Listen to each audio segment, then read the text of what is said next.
for grabs. Lines are only open until... Another career for her. It's all on the way, look at that. She can move. She's having the best time. Ross.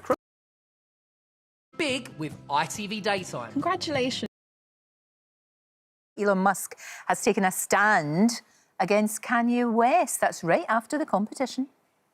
Every week in February is a big payday for one lucky person. Last week we gave away £100,000 and now we've got an epic 121 standard network rate message. Go to the web for grabs. Lines are only open until this Friday. That's £120,000 launching on the TV today and closing in just 4 sleeps. What does it feel like to win big with ITV Daytime? Congratulations, you've actually won that 100k. Oh my God, you know what? Nothing like this ever happens to me. Oh, well, I'm glad it did happen. If you want to enter to win £120,000,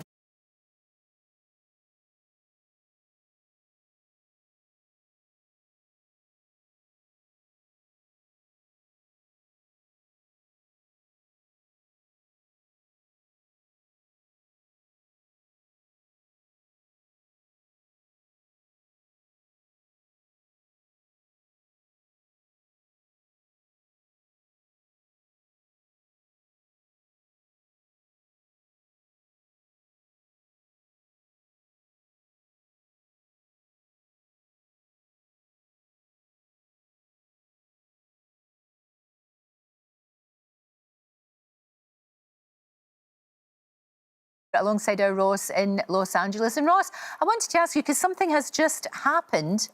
Elon Musk has cancelled Kanye West. That's good. He's gone from that anyway. Lucy, good news about Graham Norton. Yeah, so Graham Norton, hot off the press, has just announced a brand new TV show. This sounds incredible. It's a 12-part series called The Neighbourhood. It says it's a game show like you've never seen before. So these are real-life households who move in as neighbours to each other, and they...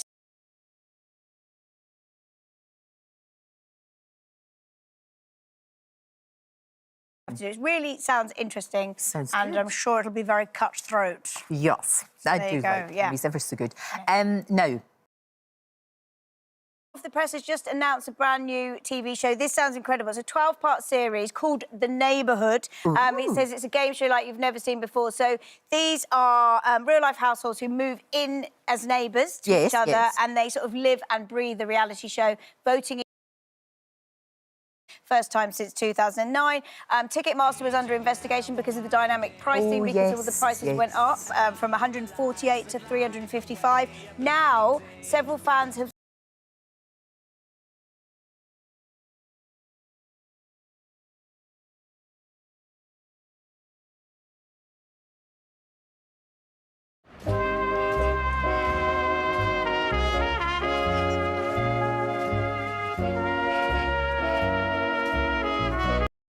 The only scrap of evidence linking Max to being a complete went up in flames along with everything else.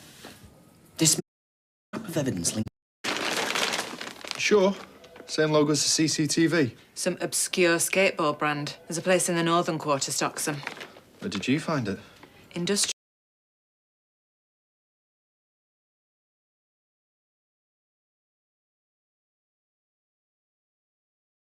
waste bin at the back of that factory. Underworld.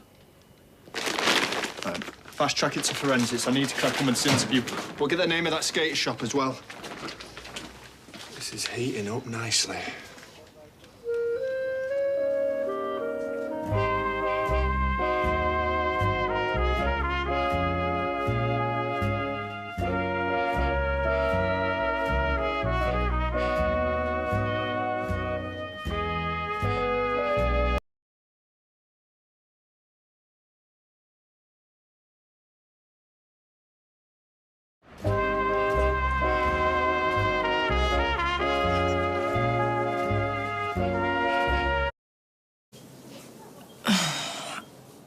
I told him. Sorry. No.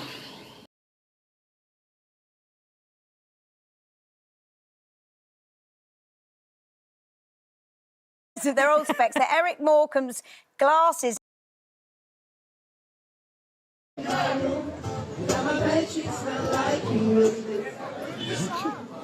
Everyone's a critic. Everyone's a critic. He got lifted. But Ed said, you know, he got lifted.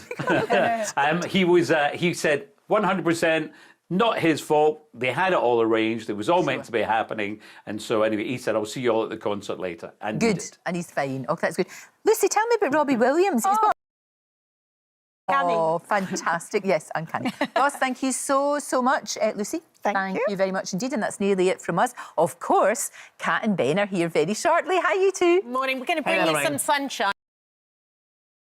£grand bid. It was estimated between 2 and 4, so he did pay over the odds. So I don't know what kind of tears they were, but he said they were happy tears. There he is. Look, there he is. Eric's glasses and pipe. He's beaming with happiness. Oh, Moorcomen-wise. I mean, just the bit. Oh, look, he's doing it. I just wonder why he was wearing them. He always used to do that with these specs. Very good, Ross. Uncanny. Oh, fantastic. Yes, uncanny. Ross, thank you so much. Lucy, thank you very much indeed. And that's nearly it from us. Of course, Kat and Ben are here very shortly. Hi, you two. Morning. We're going to bring you some sunshine, Lorraine. Yes. That's what we're going to do. Yeah, the stars of Unforgotten, Sandy Baskar, who I know you adore, and Sinead Keenan are joining us on the sofa. Finally, we got the first episode of the new series last night. Twisty-turny. John Turode is in the kitchen. Look at his meat.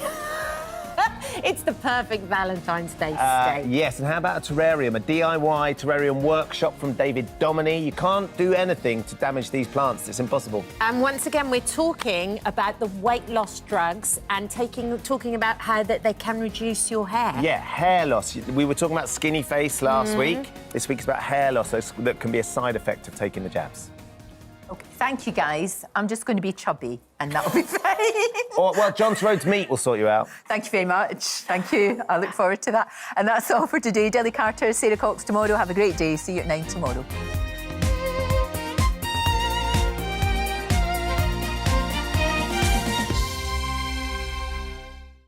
The day is ours for the making. Nescafe proudly sponsors Lorraine.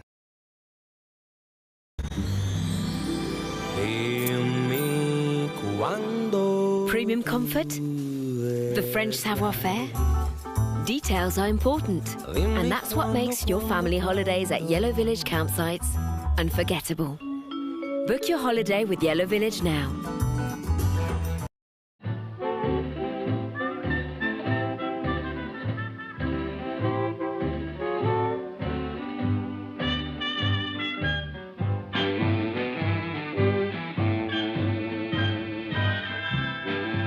You'll need photo ID to vote on the 1st of May. Don't have ID? Apply for free voter ID now. Find out more at electoralcommission.org.uk/voter ID. With lingering household odours, there's the hard way to keep them under control and get the fragrance you want. Or there's the Airwick way. 24/7 Active Fresh Auto Spray reduces odours and gives you an amazing fragrance, infused with essential oils that's aerosol-free, with 95% naturally derived ingredients to leave your home feeling fresh for up to 70 days. Set it and forget it. Now that's a breath of fresh Airwick. No, I do. I genuinely want to. I don't think you got any clues to who you're stealing from, that's all. I when you shave it encourages the air. I was so embarrassed. Yeah, but what's the first thing you noticed when I walked in? Something is not right in general in this town. Anita. Why is the law allowed to treat people like this? What is a weekend? Go premium on ITVX. Never-ending entertainment, ad-free for $5.99 per month.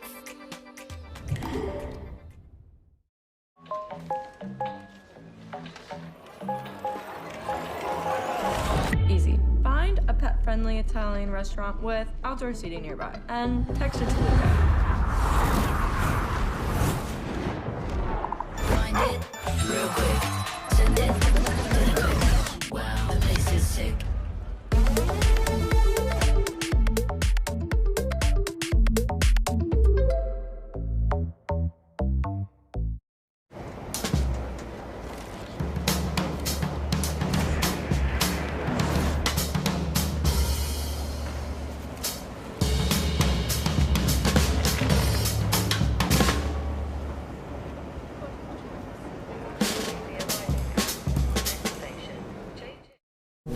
What if your money never sat idle and could earn up to 5% annual interest paid daily?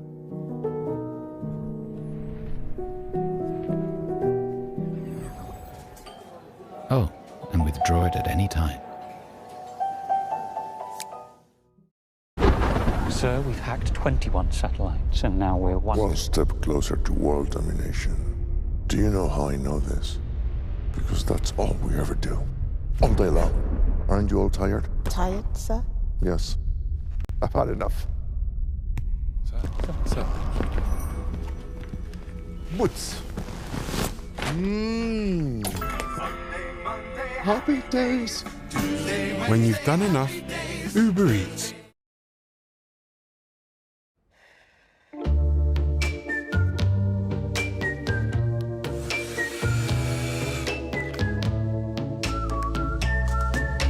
Easing into mornings. Ninja Blast sponsors This Morning.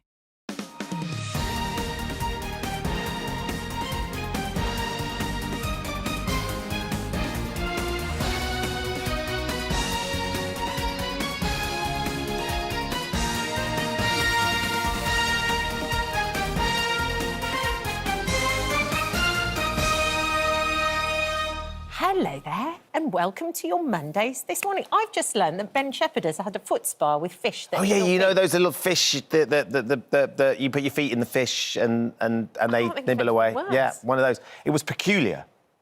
It was peculiar, but you know. Did you have any feet left by the end of it? The fish were full up by the end of it. Oh, ew. Well, on that bombshell, let me tell you what else is coming up on today's show. After months of anticipation, Unforgotten is finally back on our screens.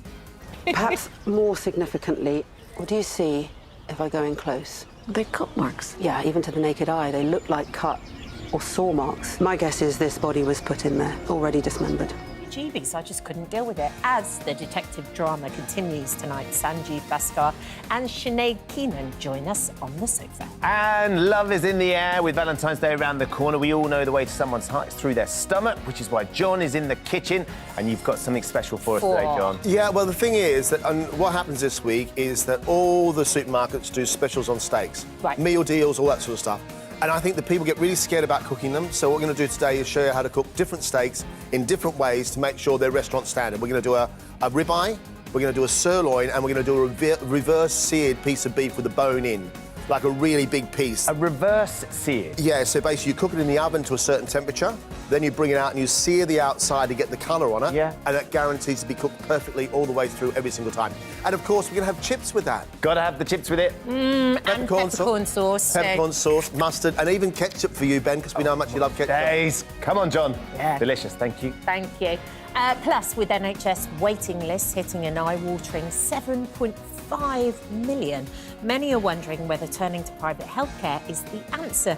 Grace Farrell is here to tell us more. Morning, Grace. Morning, Grace. Good morning. Yes, do you know, private healthcare might actually be more affordable than you think it is. So I'm going to be going through all the different options and their pros and cons a little later on in the show. Excellent stuff, thank you. We're continuing our exploration of weight loss jabs. We know how interested you are with the subject. Yeah. Last week we talked about skinny jab face, one of the side effects you get when you lose a lot of weight quickly and how that hollows out your cheeks. This week we're continuing that investigation with more and more users reporting hair loss. We're talking about hair shedding. We're meeting a woman who's had the experience firsthand. She's taken the jab, she's lost weight, she's very pleased with the weight loss, but not so pleased with the loss of hair, which is coming as a side effect. So we're going to be talking about how you deal with it, how you can maybe preempt it, and also the treatments that help regrow the hair. Absolutely. Also on today's show, do you have a complicated mother-daughter relationship? Following the success of comedy series Amandaland, Linda Papadopoulos is here to explain why tensions can arise and how to break the cycle. That's at 10:30. They're one of the year's top interior trends, but terrariums don't have to break the bank. David Domini's going to be here just before 11 to show us how to create our own for under £15. And ever wondered what life's really like inside a female prison? Criminologist David Wilson takes us behind bars at 11:10. But first, we're going to start this morning by looking at today's news headlines. To do that, we're joined by Camilla Tominey and the Reverend Richard Coles. Lovely to see you both this morning. Morning. Thank you for coming in. Lovely to have you here for the first time doing this, Richard. Thank you. We're going to start with a very poignant subject, though, aren't we? Yes, absolutely. We're discussing more of today's news stories with Camilla and the Reverend very soon. But Reverend Richard is also going to be staying with us to take your calls in today's phone-in. Yes, forgive me, Father, I have sinned is the phone-in we're going to do a little bit later on. What are we after? I thought that was a personal remark there. Well, no, anything you're after, perhaps something on your conscience, not too troubling, I hope, if you'd like to offload that. Now would be the ideal opportunity. Pranks that have gone wrong, that sort of thing, that might be good. But all those sort of just little items that may be troubling your conscience at the edges, bring it on.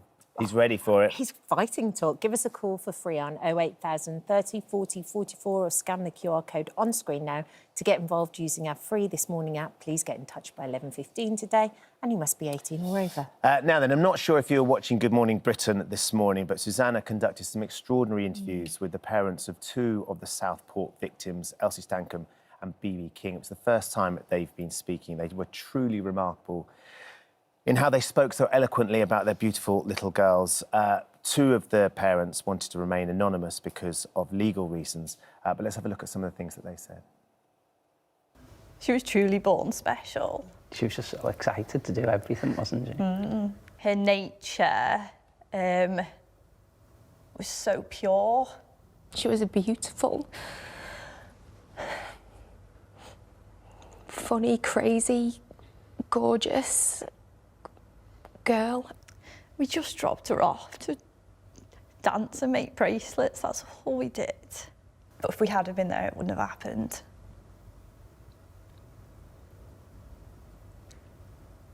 I might not be here, but I would never have let that happen. We understand it had to be heard in court, but that's it. Yeah. It didn't have to be televised at all. No. Devastating. Yeah. Do I believe he'll ever leave prison? Probably not. It doesn't make us feel any better. If you're asking me, the number's massive, don't get me wrong, but it doesn't change how I feel. If he spends the rest of his life in jail, it doesn't bring back Elsie, does it? That's Jenny and David Stancombe there, who were speaking. As I say, baby's parents wanted to remain anonymous. It's an extraordinary thing to watch them, Camilla, talk with such eloquence and dignity in such a horrifically tragic circumstance that they'll struggle to get over. And also, they gave interviews to the Sunday Times. I sort of read them yesterday on the way to work, sort of had tears in my eyes, because you look at it as a journalist, but also as a mum, and you just feel so deeply what they must be going through, because there was a there for the grace of God go I element to that. Lots of people watching this will have put their children into holiday clubs. And I think that's why everyone's felt their loss so keenly. And then moving on to this point about the sentencing, I mean, the brutality of what happened will obviously never leave them and never leave the public's conscience. At the same time, we have a situation in this country where we don't televise court cases like in America, but we do televise the sentencing. Yeah. Now, that is meant to mean that we have sort of transparent justice, that it's seen to be being done, and so there can be a degree of accountability by the judiciary when they pass sentence. They can explain why. But the judge in the case did go into quite a lot of detail. You're talking about girls who are sort of 6, 7 and 9. That's extremely uncomfortable, and I can completely relate to the parents' point of view of saying, we don't want our precious daughters to just be remembered as victims. They really make the point, you know, these girls, one of the mums said she was more than just her school photo, which is the one that we see on the front of the newspapers. And I really felt that. They want these girls to be remembered for who they were in life, not the horrific circumstances of their death. And I think that will resonate with people. Richard, I guess one of the things that people will be looking at as well is they spoke so eloquently, and it was so wonderful hearing them talk about their beautiful little girls, how important faith is to people in a time of tragedy like this as well. Yeah, I mean, unimaginable suffering that they're going through, and of course everyone's heart goes out to them, and I hope that they have the means in their lives to sustain them as they get used to a world without their daughters, which sounds such a brutal thing to say. I agree with Camilla, actually. There's always a tension here between, on the one hand, the private concerns of the victims of crime, but the public issue too, which is that justice must not only be done, but must be seen to be done as well. And that's always going to introduce an element of conflict, I think.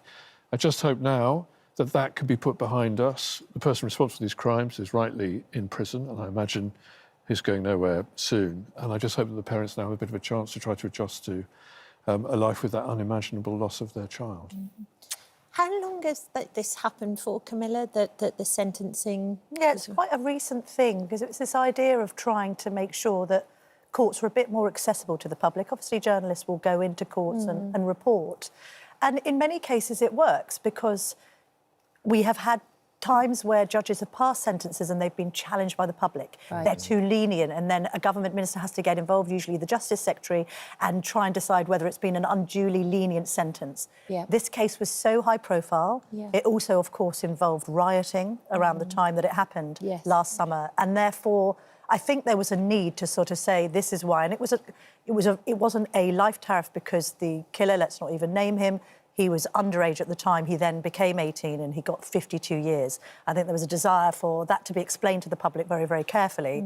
I would question, and I'm somebody that reports on this stuff, whether we needed to hear some of the details, because the girls were just so young. I think if you're dealing with victims who are under 10, you might want to look at actually holding back. If the parents are saying this is just too uncomfortable. I think the parents should be consulted, maybe, when they are in this situation. And having said that, he pled guilty, and therefore that's what we heard. That was part of the court case.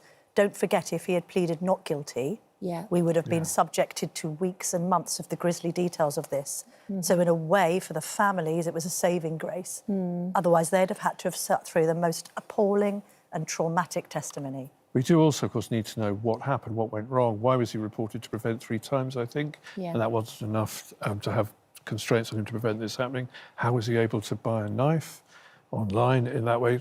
Questions that need to be raised, questions that need to be asked as we try to do what we can to prevent something awful like this happening again. And we're having an inquiry into that, so we should get some answers to that. But yeah, like you say, I think that their pain for the parents was compounded by the detail that was shared in that sentencing, and that's there. It's brutal. If you've ever been to a trial, particularly where there's been very distressing evidence, it is absolutely brutal. It needs to be done because you need to work out what's happened, but there must be ways in which you can protect people who are most at risk from being harmed by that. Whose hearts are already broken. Yeah.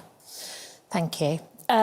Let's move on to our second story. Yeah, let's do it. Talk about Saida Varsi, who is, of course, a family member of the show. Yes. She's come up with an interesting idea to try and help or prevent fly tipping. Richard, I don't know what your thoughts are. She's suggesting we could potentially introduce penalty points onto driving licences for people who were caught fly tipping or even littering from their cars. I like the idea of it. I mean, my parish, before I retired, was a rural parish. We had a constant problem with fly tipping. It's the responsibility of farmers and landowners, if it happens on their land, to clear it up. It could drop litter. I think the legal means we have to get back at them are quite limited. Points on a licence, if they are people who are respecters of road traffic law. I think it's a very good idea. I think it's a kind of multi-dimensional approach to solving the problem, because it's just such a gross offence and horrible and very, very difficult to limit, I think. And also, if the points rack up and then people lose their licences and their ability to drive as a result of them throwing stuff out the back, and never forget fly tipping. Like, it's not that hard to Take just it go home. to the dump. You've got to put it in the car, dump it somewhere. Just like there's a recycling centre literally in every town in England, isn't there, more or less? Yeah, or at least within 15 miles. Is it often done by people that are purporting to be doing it commercially for so they're not domestic allowed waste, to bring... and then they're going to have to pay for it if they go. If there's an ad online, we'll take your mattress for £5. The chances are it's not going to the tip, right? No, the that's chances right. are it's going to end up in someone's hedge. So we're using dumps because we're domestic people, but it's about vans that aren't allowed in dumps. Yeah, when you see some of But the there are still serious... places where vans go to dump stuff, obviously. Yes, but that's because they're law-abiding people that are willing to pay the charge. I know, I'm being naive, aren't I? Saida said it's like mopping whilst the tap is on. She said it just seems like we are literally sinking under this. It incenses me, and we just cannot seem to get on top of this problem. So, but also, why can't we have a system of punishment where they're made to pick it up and clean it up? That would be proper justice, wouldn't it? If you can catch them, If you can catch them. Yeah. Again, you're saying I'm being naive, Ben. No. Well, okay. yeah. Look, if you can catch somebody enough to say to them, I need your licence, we're going to send it off and endorse it with the DVLA, you can be in contact with them enough to say, right, Saturday morning, we'll compel you to come here. And if you don't come, we'll put another 3 points on your licence. There speaks a mother. You made the mess, you've got to clear it up. I absolutely agree. Wouldn't that be wonderful? I think the time from actually committing the crime and doing the fly tipping to eventually proving it and getting them to come back might be so long that the landowner may well have had enough of it. Well, again, we need to expedite that process, don't And we? the reality is, of course, it happens so frequently that you can't possibly intervene in that kind of way. I think a systemic change would be good, just to make it no longer economically viable for people to do it. Wouldn't that be good? Yeah, absolutely. Let's talk about...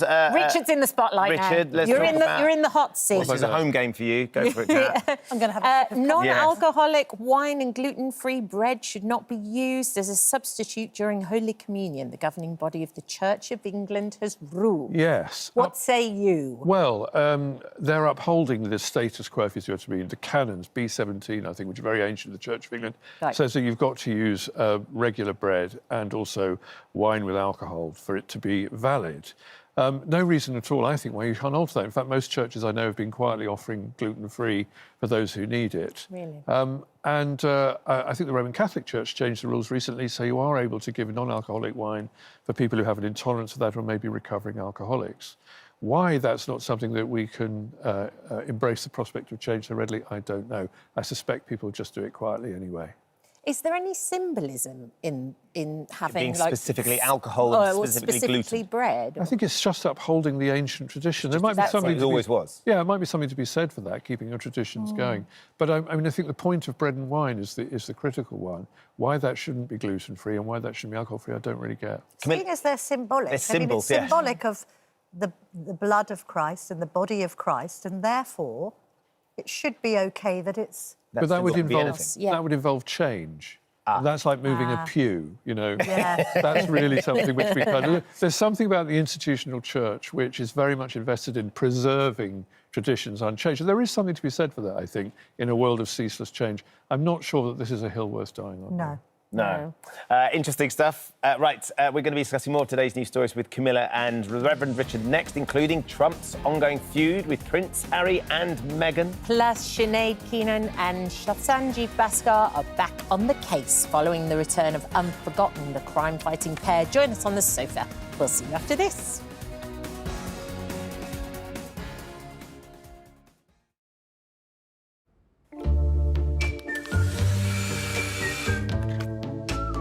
Easing into mornings. Ninja Blast sponsors This Morning. Morning looms.